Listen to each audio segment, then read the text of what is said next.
বন্ধুরা, আজ থেকে ২০-২৫ বছর আগে মানুষ যখন তাদের মেয়েদের বিয়ে দিতেন, তখন ওই সময় বিবাহ অনুষ্ঠান খুবই সাধারণ মানের হতো। কনে যেত পালকি চড়ে, আর লোকজন যেত গরুর গাড়ি করে, আর বিনা যৌতুকে অনেক বিয়ে সম্পন্ন হতো। কিন্তু যখন ২০ থেকে ২৫ বছর পেরিয়ে গেছে, যা এখন ওই একই বিয়ে মানুষের স্ট্যাটাস সিম্বলে পরিণত হয়েছে, আর যৌতুকে সাইকেলের দাবি এখন ৪ চাকার গাড়িতে পরিণত হয়েছে। বিয়েতে সাধারণ একটি ভোজ আয়োজন এখন মডার্ন পার্টিতে রূপান্তরিত হয়েছে।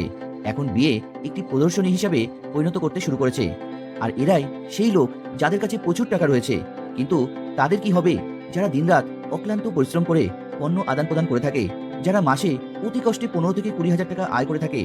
আজ গরিব থেকে গরিবতম মানুষেরও তাদের মেয়ের বিয়ে দিতে ৫ থেকে ১০ লক্ষ টাকা লাগে। কিন্তু আপনি কখনো ভেবে দেখেছেন যে আপনারও যদি ১ বছর বয়সী একটি মেয়ে থাকে, তাহলে সে কখন বিয়ের যোগ্য হবে? মাত্র একবার ৪০ হাজার টাকা ইনভেস্ট করেন, তাহলে এক সময় পর তা প্রায় ১,৩২,০০,০০০ টাকার একটি বড় ফান্ডে পরিণত হবে।